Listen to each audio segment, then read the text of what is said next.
خب پس تو میخوای یه آدم بخوری. جان، فرض میکنیم که نمیخوای توی درد سر بیفتی، پس نمیتونی یه نفر رو بکشی و بعد بخوریش، چون واضحه که قتل غیر قانونیه. اما اگر اتفاقی با یه جنازه مواجه میشدی که قبل از رسیدن به تو مرده بود، آیا میتونستی یه گاز کوچیک ازش بزنی؟ معلومه که نه. این چه سوالیه؟ در بیشتر حوزه‌های قضایی این کار احتمالاً تحت قوانینی قرار میگیره که بی‌حرمتی به جنازه رو ممنوع میکنه. پس آره، حتی اگر همین الان یه پرونده آدمربایی رو حل کرده باشی، بازم نمیتونی یه گاز از جنازه بزنی. درست همونطور که مثلا یه ترقه هم نمیتونی توی دهن جنازه بذاری تا ببینی چه اتفاقی میفته.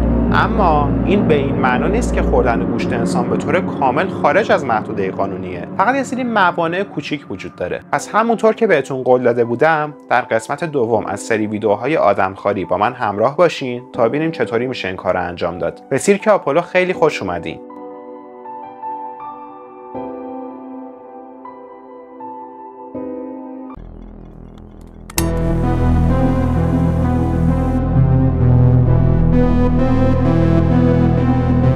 پس اگر بخوای آدمخواری رو قانونی امتحان کنی، چطوری میتونی این کار رو انجام بدی؟ اولین روش و تنها روشی که خیلی ساده میشه امتحانش کرد، کاتولیک بودنه.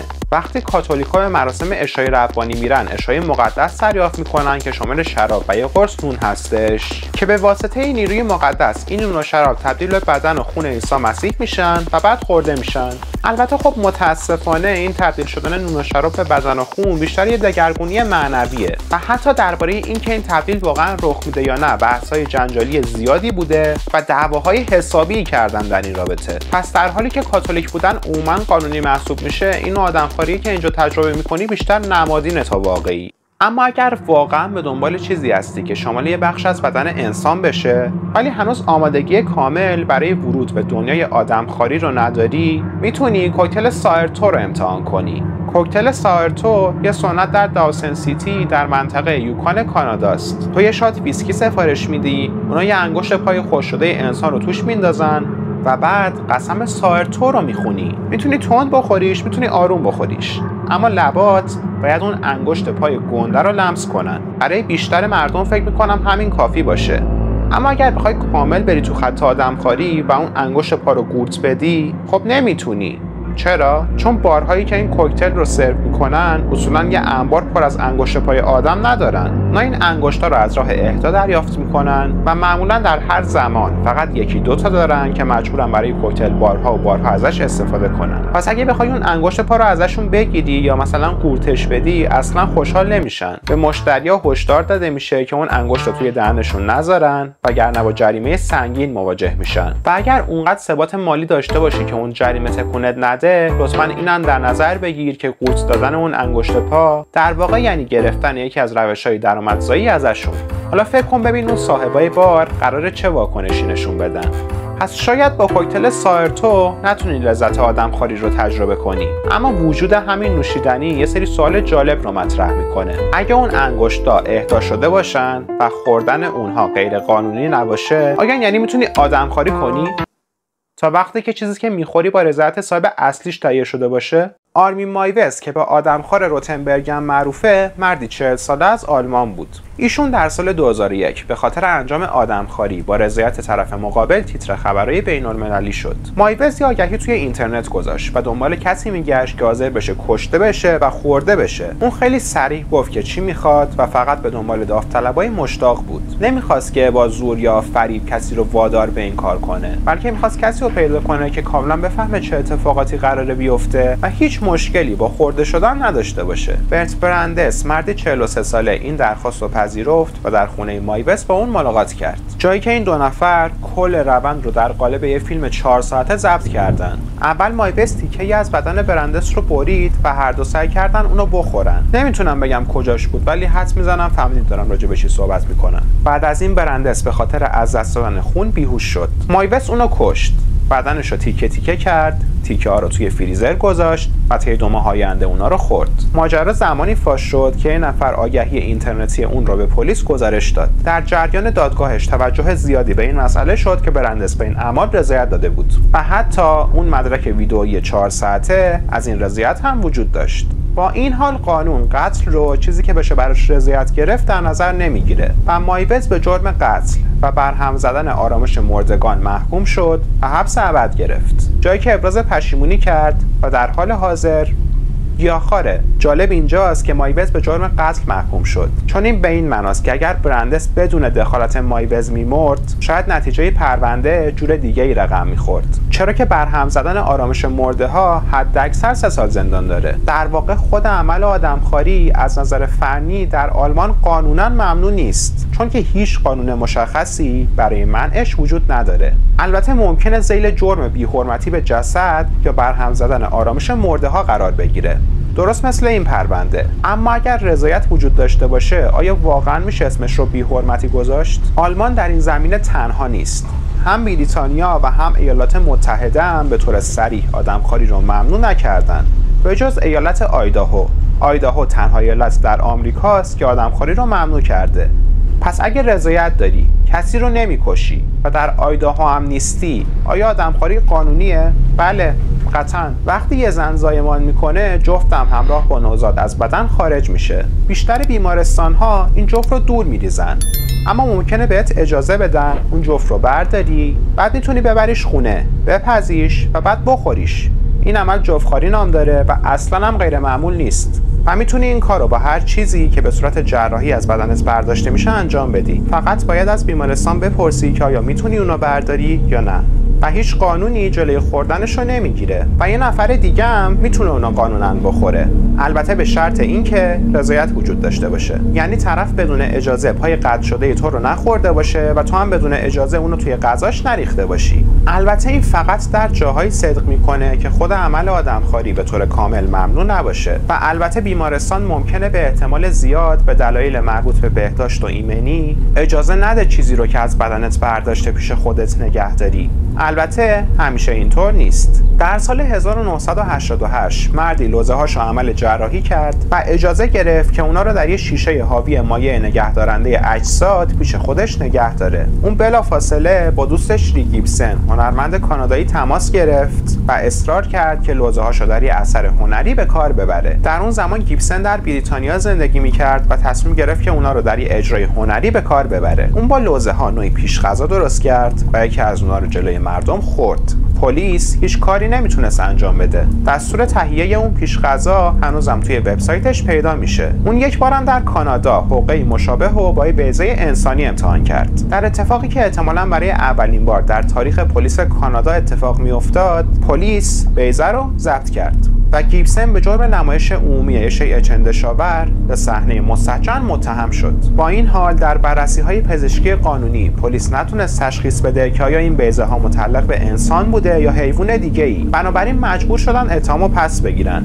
چون که نمیتونستن ثابت کنن که گیبسن فقط در حال خوردن گوشت حیوانی نبوده، که خب این کار واضحه که غیر قانونی نیست. بعد از این گیبسن همون بیضه ها رو روبروی پله‌های دادگاه قانون ونکوور و جلوی چشم کارآگاهایی که اونا بازداشت کرده بودن خورد. پس بسته به اینکه کجای دنیا باشی، شاید مشکل اصلیت با آدمخواری فقط این باشه که مطمئن بشی گوشت رو به صورت قانونی تهیه کردی.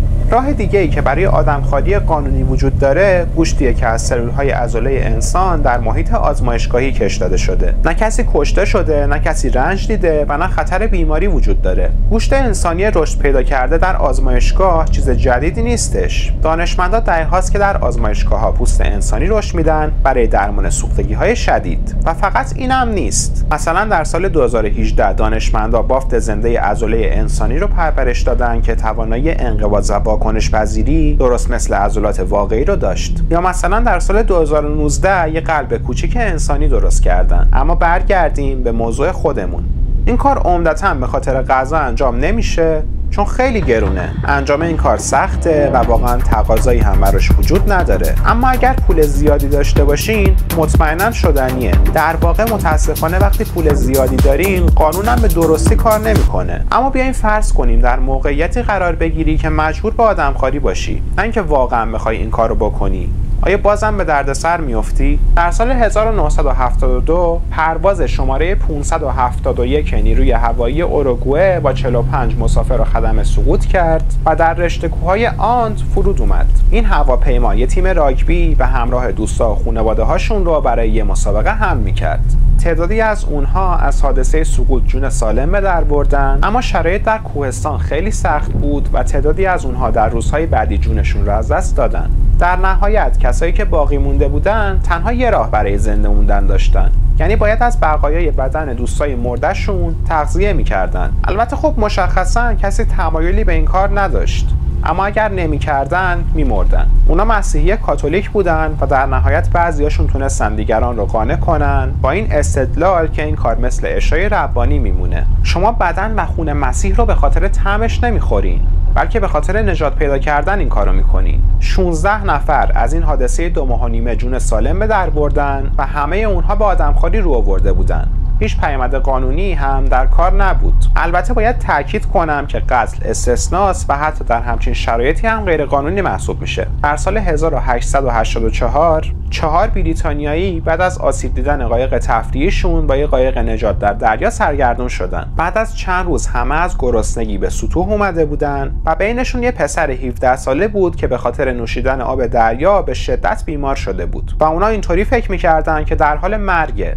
2 نفر از اونا تصمیم گرفتن پسر باید بمیره تا اونا بتونن زنده بمونن و در نتیجه اونا اون پسر رو کشتن و هر سه بدنشو خوردن. وقتی اونا نجات پیدا کردن، اون 2 نفر به جرم قتل محاکمه شدن، در حالی که نفر سوم که فقط توی آدمخواری شرکت کرده بود ولی توی قتل نقشی نداشت تحت تعقیب قضایی قرار نگرفت. در نهایت میرسیم به پاسخ به سوال ویدئوی اول و اون اینه که آدمخواری اصلا چه مشکلی داره و چرا یه نفر نمیتونه رضایت بده که خورده بشه. حتی با وجود رضایت برخی اعمال مثل آدمخواری میتونن بنیانهای اخلاقی جامعه رو سست کنن. طبق نظریه قرارداد اجتماعی، اقدامات مایبز این قرارداد اجتماعی رو نقض کرد. قوانینی که همه ما بر سر اون توافق داریم، آزادی هایی که از اون صرف نظر میکنیم تا بتونیم در جامعه‌ای بدون خشونت، بی‌نظمی و هرج و مرج اخلاقی زندگی کنیم. اگر مردم بتونن به طور قانونی توافق کنن که کشته بشن، این میتونه توان دولت در اجرای قوانین ضد قتل رو تضعیف کنه. رضایت ممکنه کافی نباشه اگر نظم جامعه رو به خطر بندازه.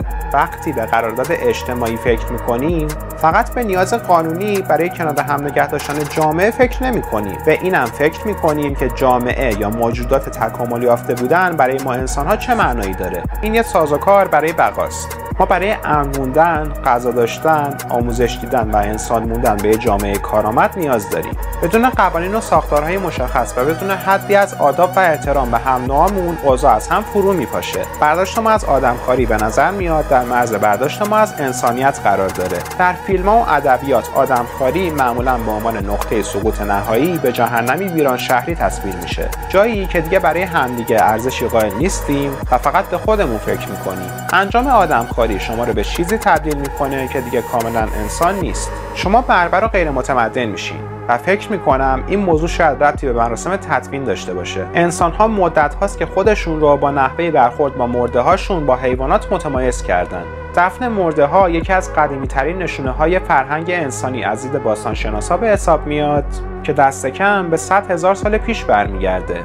آیین‌هایی مثل مومیایی کردن، سوزوندن یا دفن اجساد بخشی از انسانیت ما رو به عنوان موجوداتی اجتماعی و متمدن بازتاب میدن. بسیاری از جوامع باستانی معتقد بودند که مرگی بد مثل دفن نشدن یا مردن با ننگ به روحی ناآروم یا معجزاتی ابدی منجر میشه. حتی امروز هم اجساد بی‌نام گورهای دست جمعی و فجایع جنگی برای ما به طور ویژه‌ای هولناک هستند. پس وقتی پای آدمخواری یا بی‌حرمتی به اجساد به میون میاد، خود عمل مستقیما معنای متمدن بودن ما رو به چالش میکشه. البته همه تمدن‌ها با مرده‌های خودشون یکسان رفتار نمی‌کنن و اون چه ما تمدن یا بربر میدونیم در طول زمان تغییر میکنه. اما نیاز به احترام به مرده همواره ثابت مونده و تا زمانی که ما از نظر فرهنگی خلاف اون رو نپذیریم، به نظر من آدمخواری همچنان یه تابو باقی میمونه. دست کم فعلا. احتمالاً هم به نفع ماست. و این پایان نمایش امروز سیرک آپولو بود. از اینکه تا پایان تماشاش کردید ازتون خیلی ممنونم. اگه ویدیو رو دوست داشتین خیلی ممنون میشم که اونو لایک کنین و چنل رو ساب کنین، چون به الگوریتم و رشد ما خیلی زیاد کمک میکنه. و همین دیگه، تا نمایش بعدی سیرک آپولو، بدرود.